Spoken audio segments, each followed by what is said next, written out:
Salut, c'est Antoine, je suis sur l'île de Mindoro aux Philippines. Alors il fait vraiment pas beau mais c'est quand même un coin super sympa. Et je voulais vous parler de mon boulot ou plutôt de mon lifestyle. J'ai quitté la France il y a 3 mois pour voyager à plein temps, pour travailler en même temps. Donc j'ai décidé aujourd'hui de partager avec vous tout ce que j'ai appris sur la route pour travailler et voyager en même temps.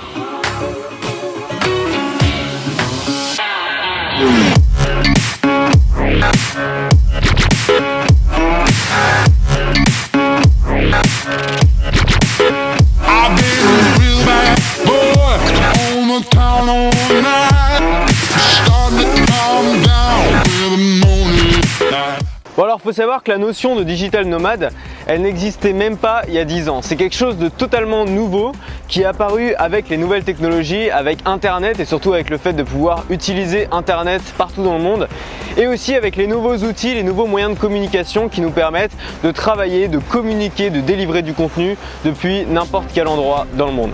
Donc moi je fais partie de la première génération de digital nomade. Si aujourd'hui vous êtes digital nomade, vous faites aussi partie de la première génération.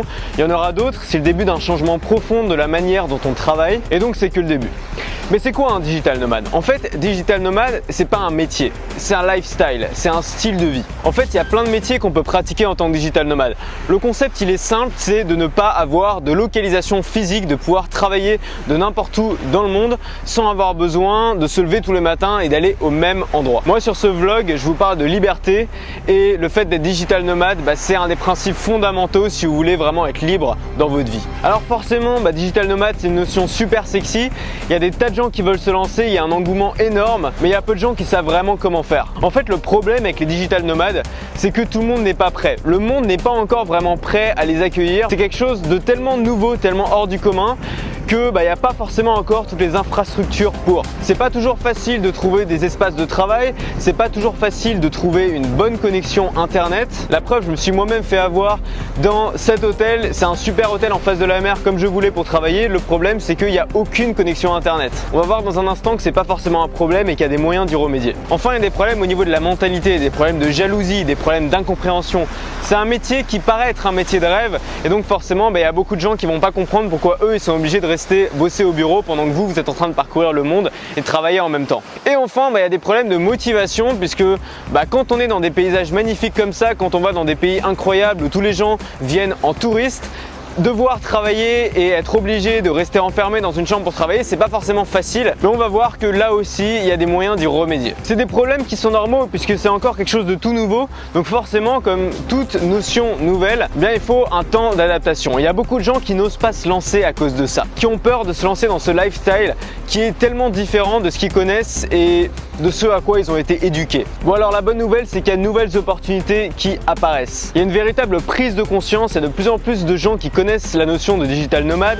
Il y a énormément de livres qui sont sortis sur le sujet et surtout il y a de plus en plus de digital nomades qui parcourent le monde et donc qui se font connaître de cette façon. Moi je me suis retrouvé dans des villes en Thaïlande où quand je disais que j'étais digital nomade, les gens comprenaient, les gens savaient ce que c'était et donc il y a une prise de conscience générale sur la notion de digital nomade. Il y a tout un marché qui se crée, il y a des outils, des services qui sont développés pour aider les digital nomades à travailler en voyageant. Donc il y a aussi de plus en plus d'outils qui sont développés pour ça, des outils, des services qui vont vous aider si aujourd'hui vous voulez devenir digital nomade à parcourir le monde et travailler en même temps. Dans tous les pays du monde, il y a une énorme progression de la connectivité en 3G et en 4G. Il y a de plus en plus d'hôtels qui sont équipés de Wi-Fi rapide et il y a de plus en plus de métiers qui s'adaptent à ce lifestyle de digital nomade. Bon alors moi, comment j'ai fait pour devenir digital nomade? La vérité c'est que j'ai galéré comme tout le monde.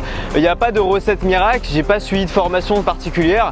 Je me suis lancé sur la route avec comme objectif de pouvoir voyager, vivre en voyageant et financer mon voyage avec mes revenus. Et je suis tombé en fait dans tous les pièges de débutants, dans tous les pièges dans lesquels on peut tomber. À chaque fois, j'ai essayé de trouver des solutions. Parfois, j'en ai trouvé, parfois, j'en ai pas trouvé. Mais le résultat, c'est que j'ai énormément appris de mon expérience. You gonna swim? You want to swim? Not now. Maybe later. Alors parmi les gens qui me suivent, je sais qu'il y en a beaucoup qui voudraient se lancer, je sais qu'il y en a beaucoup qui sont tentés par l'aventure de devenir digital nomade et j'ai décidé de rassembler toute l'expérience que j'ai apprise en tant que débutant pour créer un raccourci pour aider les gens qui veulent se lancer en tant que digital nomade. Alors je tiens à dire que c'est pas vraiment un cours, c'est davantage un partage d'expérience honnête et sincère dans lequel j'essaye de vous dire à peu près tout ce que j'ai appris en fait sur le sujet. Donc j'ai conçu 6 vidéos privées vraiment complètes dans lesquelles j'ai essayé de vous donner un maximum de contenu. En fait je vous donne tous les pièges dans lesquels je suis tombé, tous les pièges donc à éviter, comment trouver des solutions, comment gérer les problèmes communs auxquels font face tous les digital nomades et comment vous en sortir si vous débutez. Dans la première vidéo, on va étudier un petit peu le principe du digital nomade. Qu'est-ce que c'est être digital nomade? À quoi ça correspond? À partir de quand vous pouvez vous considérer comme digital nomade? On va voir qu'il n'y a pas besoin de voyager pour être digital nomade. L'essentiel, c'est d'avoir la possibilité de le faire.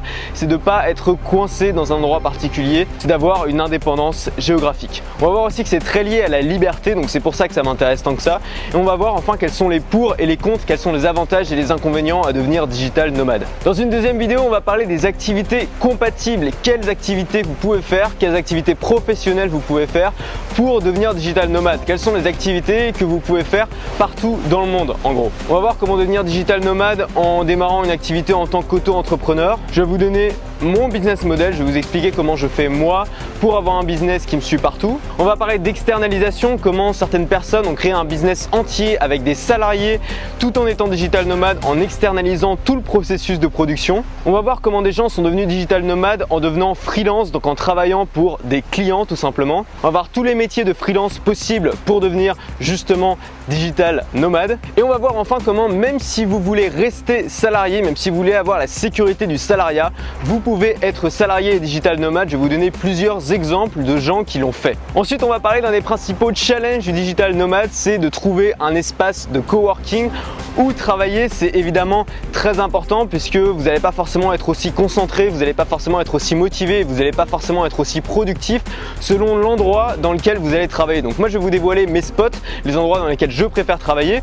On va aussi parler d'espaces de coworking. Je vais vous expliquer pourquoi ça peut être intéressant. Moi, j'ai travaillé pendant plusieurs mois dans un espace de coworking. Je vais vous expliquer comment ça se passe. Je vais vous expliquer aussi comment bien choisir sa chambre d'hôtel pour travailler efficacement. Et je vais vous donner la liste de tous les autres endroits, pas forcément attendus, dans lesquels vous pouvez aussi travailler et dans lesquels les gens en ont fait carrément leur base de travail. Dans la quatrième vidéo, on va parler de travailler à distance. Comment se créer en fait son véritable bureau virtuel avec tous les outils et les services que vous pouvez utiliser. J'ai dressé la liste d'absolument tous les services en ligne, les services sur mon ordinateur, les logiciels, les applications, le matériel que j'utilise pour travailler n'importe où dans le monde. Je partage avec vous cette liste, je vous dis pourquoi ces outils sont excellents et certains d'entre eux sont même conçus pour les digital nomades. Et puis dans la cinquième vidéo, on va parler de skiffage, c'est-à-dire la connexion internet. Vous allez voir que c'est le principal challenge du digital nomade. Je me suis fait avoir ici, ça arrive assez souvent, mais ça ne doit pas vous empêcher de vous lancer. On va voir comment trouver des solutions à ça. L'objectif dans cette formation, ça va être de ne pas rester cloîtré dans des grandes villes pour être sûr d'avoir une connexion internet viable. L'objectif, ça va être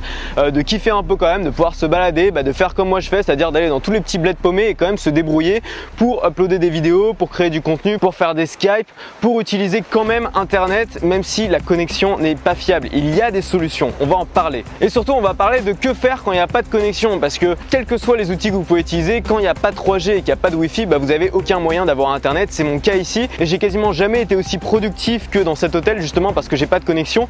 On va voir comment justement programmer des choses, comment mettre du travail de côté pour avoir toujours quelque chose à faire même quand vous n'avez pas de connexion, et comment vous pouvez même plutôt transformer ces moments sans connexion en des moments où vous allez être particulièrement productif parce que vous avez prévu du travail à faire lorsque vous n'avez pas de connexion internet.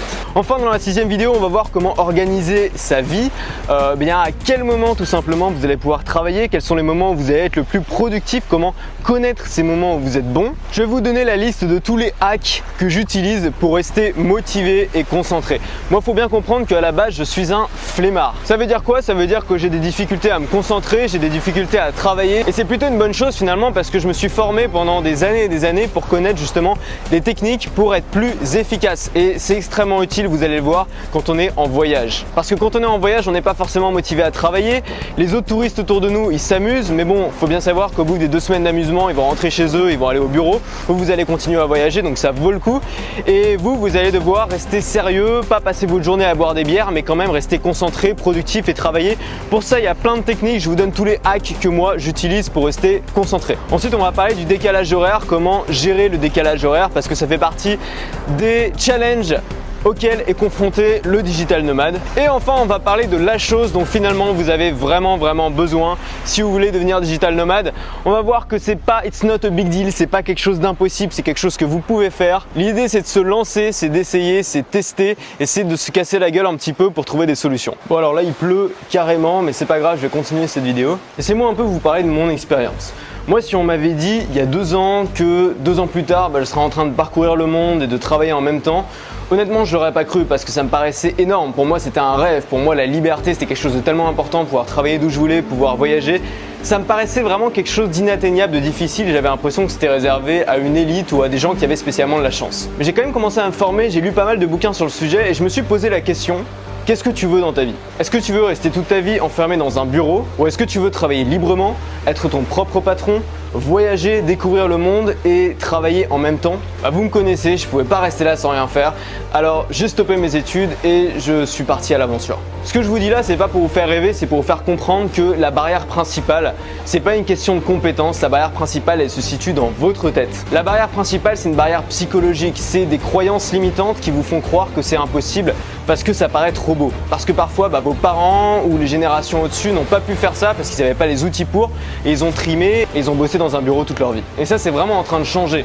Le télétravail est en train de prendre une place très importante parmi les salariés. J'ai des amis qui sont entrepreneurs, qui ont une dizaine de salariés et tous les salariés sont digital nomades et peuvent bouger où ils veulent. En plus, aujourd'hui, il y a énormément de choses qui ont changé. C'est évidemment beaucoup plus facile d'être digital nomade avec tous les outils que vous avez. C'est une notion qui est en train de se développer énormément. C'est un changement fondamental dans la manière de percevoir et de vivre le travail au quotidien. Et la bonne nouvelle, c'est que vous pouvez vous lancer maintenant. Moi, sur cette chaîne, je vous parle de liberté et être digital nomade, c'est la base de la liberté. Donc j'ai conçu cette formation pour vous, pour les gens qui veulent se lancer, pour les débutants qui veulent se lancer, à qui pour l'instant ça paraît être un gros truc, alors que finalement c'est pas si compliqué et c'est accessible à beaucoup plus de gens que vous ne le pensez. Alors pour qui j'ai conçu cette formation? Ma formation, elle est conçue pour les débutants qui ont envie de devenir digital nomade. Pour les débutants qui ont envie tout simplement d'avoir un raccourci pour éviter de tomber dans les pièges dans lesquels je suis tombé, pour éviter de connaître les erreurs que j'ai connues. Pourquoi j'ai créé cette formation si tôt? Ça fait seulement 3 mois que je suis digital nomade parce que justement je sais ce que c'est qu'être débutant. Je sais ce que c'est qu'avoir peur de se lancer, d'avoir peur de voyager. Je sais ce que c'est que s'en prendre plein la gueule parce qu'on arrive dans des endroits qui sont pas aussi idylliques qu'on les pensait, parce qu'il n'y a pas de connexion Wi-Fi et galérer pour trouver des solutions. Tout ça je l'ai connu et donc je sais l'expliquer à des débutants puisque moi-même j'étais dans ce cas-là il y a seulement 3 mois. Évidemment je m'adresse pas aux gens qui voyagent en travaillant depuis 20 ans, ces gens-là en savent plus que moi, donc je m'adresse vraiment aux débutants comme moi il y a 3 mois qui veulent avoir un raccourci tout simplement. Alors si ça vous intéresse, si vous avez envie de vous lancer, si vous avez envie de tenter l'aventure de devenir digital nomade, vous pouvez démarrer maintenant. La formation est en ligne, les vidéos sont prêtes, elles vous attendent sur votre espace membre. Il vous suffit pour cela de cliquer ici pour démarrer la formation immédiatement. Donc si vous êtes intéressé pour avoir ce raccourci, si vous êtes intéressé pour devenir digital nomade maintenant, alors profitez-en tout de suite puisque la formation est comme d'habitude à un prix de lancement à l'heure où je fais cette vidéo. Le prix augmente chaque jour, ça veut dire que demain elle sera plus chère, après-demain elle sera encore plus chère, jusqu'à atteindre 97 €. Donc si ça vous intéresse, c'est maintenant, vous cliquez sur la fiche ou sur le lien en description de cette vidéo. Bon alors concrètement, qu'est-ce que vous allez obtenir en démarrant cette formation? Vous allez avoir accès à plus d'1h30 de vidéos dans laquelle je balance tout. En fait, je vous dis tout ce que j'ai appris en 3 mois de voyage en tant que digital nomade. Vous allez aussi avoir, et ça c'est nouveau, une mind map complète, c'est-à-dire, je vous en ai déjà parlé, une carte heuristique, un arbre avec tout le plan en fait complet de la formation, tous les outils, toutes les ressources que je cite. Cette mind map, vous allez pouvoir la télécharger en format PDF, donc l'emmener avec vous n'importe où, mais aussi en format FreeMind ou en format MindNote. Donc vous allez pouvoir, avec n'importe quel logiciel de mind mapping, l'ouvrir, la modifier, la personnaliser. Vous pouvez en faire vraiment ce que vous voulez. Et pour répondre à cette question qu'on me pose souvent, oui, si vous avez seulement un smartphone ou un iPad ou une tablette, vous pouvez accéder à cette formation puisque les modules de formation sont disponibles en streaming et vous pouvez les lire avec n'importe quel appareil mobile. C'est quand même incroyable de pouvoir se dire que le travail n'est plus obligatoirement lié à un lieu, qu'on peut travailler n'importe où. Moi, quand j'ai compris ça, ça m'a fait vraiment un choc et évidemment, c'est un gain énorme en liberté. Donc si vous avez envie d'être libre, formez-vous, essayez, faites ce que vous voulez, mais devenez digital nomade, vous allez voir, c'est génial. Bon, moi j'adorerais qu'il y ait plus de digital nomades, j'adorerais en rencontrer un peu sur la route, c'est toujours sympa de discuter avec quelqu'un qui a un peu le même style de vie que vous. Donc j'aimerais vraiment que nous soyons plus nombreux. Je vous attends, on se retrouve tout de suite dans la formation. À tout de suite et surtout, restez libres. I've been a real bad boy on the town all night. Starting to calm down.